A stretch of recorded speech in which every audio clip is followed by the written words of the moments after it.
অনুরাগের ছোঁয়া আজকের পর্বে আপনারা দেখতে পাবেন সঞ্চারী পরমাকে অপমান করেছে যে পরমার তো আর বোবাত হলো না, দাদাভাই চলে গেছে এইসব বলে। তখন সুদীপা সেটা মেনে নিতে পারেনি। তখন সুদীপা বলে, আচ্ছা তোমরা কেন এইসব কথা বলছো? পরমার কী দোষ? পরমা কি বোভাত করেনি? না পরমা এ বাড়ি থেকে চলে গেছে, চলে তো গিয়েছে এ বাড়ির ছেলে, তাহলে এ বাড়ির ছেলেকে কেন তোমরা বলছো না? তখন ওর পিসিমণি বলে, দিদিমণি গো তুমি একটু চুপ করো। তখন সুদীপা বলছে, কেন আমি কেন চুপ করব? আমি কি কিছু ভুল কথা বলছি? তখন আদিত্য বলছে, আপনি না জেনে শুনে কোনো কথা বলতে পারেন না। তখন সুদীপা বলছে, আমি যখন দাদাভাইকে জানি না, কিন্তু আমি তো পরমাকে তো জানি, আমি তো পরমা সম্পর্কে বলছি, আমি তো কিছু বলছি না। তখন আদিত্য জেঠিমা আসছে আর বলছে যে, শোনো একটা কথা বলি, যে তুমি যখন আমার ছেলের সম্পর্কে কিছু জানো না, তখন তুমি আমার ছেলের সম্পর্কে কিছু বলবে না। তখন সুদীপা বলছে, আমি তো আপনার ছেলের সম্পর্কে বলছি না, আমি পরমার সম্পর্কে বলছি। তখন ওখানে সুদীপার শাশুড়ি মা এসে সুদীপাকে বলছে, চলো অনেক দেরি হয়ে যাচ্ছে, তোমাকে এখন সবাইকে ঘি ভাত দিতে হবে। তখন ওর বড় মা বলছে যে, দাঁড়াও, ও ঘি ভাত দিবে তার আগে আমার কিছু কথা বলার আছে। আমার ছেলে এমনি এমনি যায়নি, ওর বড় একটা মিশন আছে বলেই গিয়েছে, ও একটা বড় জায়গায় পোস্টিংয়ে চাকরি করে, এমনি এমনি কি ও গিয়েছে? এসব কথা বলতে থাকে। তখন বলে, আর একটা কথা, ও কে যে তুমি শুধু ওর হয়ে কথা বলছো? তখন বলছে, ও আমার বোন। তখন ওর পিসি বলে যে, সুদীপা এই বলে।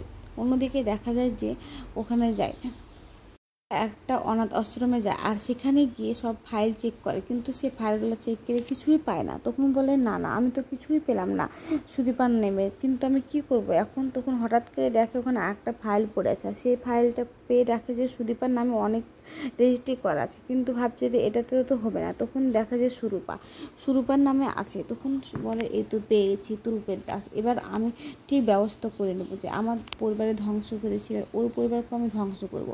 অন্যদিকে দেখা যায় যে সুদীপা ওর পিসুমণিকে বলছে, পিসুমণি তুমি আমার বোন বললাম তো তুমি এইভাবে রিঅ্যাক্ট করলে কেন? তুমি তো আমাকে বলেছিলে যে সুরূপাকে একদিন যে তুমি ওকে বোনের মতো আগলে রেখো, বোনের মতো দেখো, তাহলে আজ কেন এভাবে বলছো? ও তো আমার বোনের মতো, দেখো অন্য সম্পর্ক তো আমি বলতে পারি না।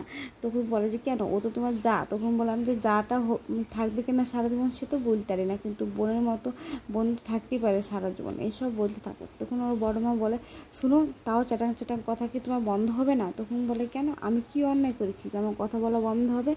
অন্য থেকে দেখা যায় যে ওর বড় মা বলছে, তুই একটা তোর দাদাভাইকে ফোন করতো। তখন ও ফোন করলে দাদাভাইয়ের ফোনটা বাজে, আর তখন ওর মাকে বলে লিঙ্ক করছে বলে দিয়ে দেয়। তখন ওর মা ফোনটা কানে ধরে থাকতে থাকতে ফোনটা ধরে না। তখন ওর বড় মা এসে আদিত্যকে বলে, আদিত্য একটা কথা বলছি, তুমি একটু তোমার দাদাভাইকে ফোন করো তো, আমার ফোনটা থেকে ফোনটা লাগছে না হয়তো। তখন বলে, ঠিক আছে, ওদের ডিপার্টমেন্টে আমি ফোন করছি। তখন ওদের ডিপার্টমেন্টে ফোন করে আর জানায় যে ও একটা মিশনে গিয়েছে ক্রিটিক্যাল অপারেশন করতে।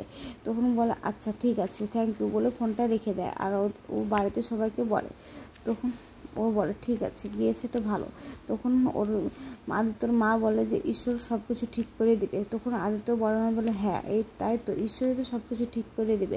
আমাকে তো যাওয়ার সময় কিছু বলার প্রয়োজনও মনে করেনি, আমাকে তো কিছু বলেও নি, আমাকে বলবেই বা কেন? তখন আদিত্যর মা বলে যে, দিদি ভাই তুমি একটু চুপ করো, তুমি একটু শান্ত হও, তুমি একটু উত্তেজিত হও না, এসব বলতে থাকে।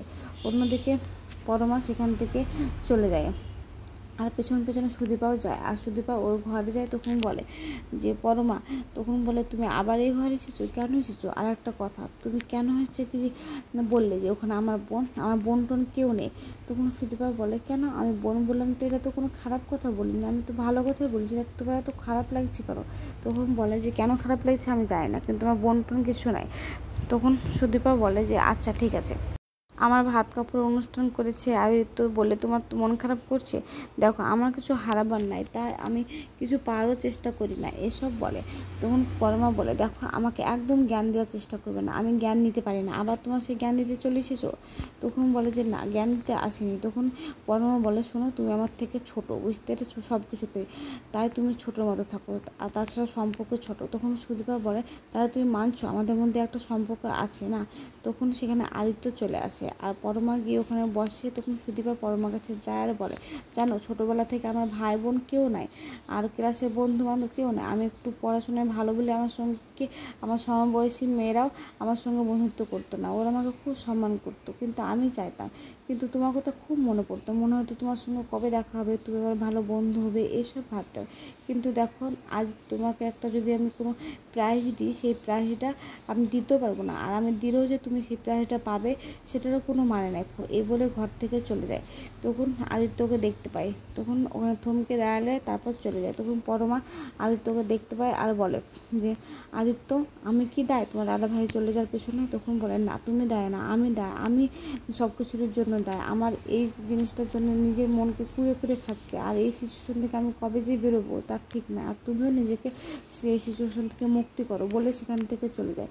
তখন পরমা ওখানে শুয়ে কান্না করতে লাগে আর বলে এই হচ্ছে আমি, আমার কোনো ভূমিকা অস্তিত্ব নাই, এসব বলে। অন্যদিকে দেখা যায় যে পরমার মা বা বলে হঠাৎ করে বউ ভাত শুরু হয়ে গেল। তখন বলে বিয়েটা তো হঠাৎ করে হয়েছে, তো হঠাৎ করে বউ ভাত হবে না, তাহলে এখন কী দেওয়া যায়? তাহলে দাঁড়াও, ঘরে একটা নিশ্চয়ই একটা নেকলেস কি বালা টালা আছে, কিছু একটা দিয়ে দেবো। তখন বলে ওটা কি দেওয়া যায়? তুমি চলো কিনে নেবো। তখন কেন, সোনা বা পুরনো হয় নাকি বলে আলমারিটা খুলে তখন দেখে যে ওখানে সেই সুরূপার ছোটোবেলার চেনটা আছে। তখন ওর মা বলে যে এই চেনটা আবার কিসের, আমি তো কখনো দেখিনি, কার এই চেন গো? তখন বলে ওই চেনটা মনে হয় আমার দিদিমার। তখন বলে তোমার দিদিমার নাম আবার সুরূপা ছিল নাকি? আমার তো যতটা মনে আছে যে তোমার দিদিমার নাম অনুভব ছিল।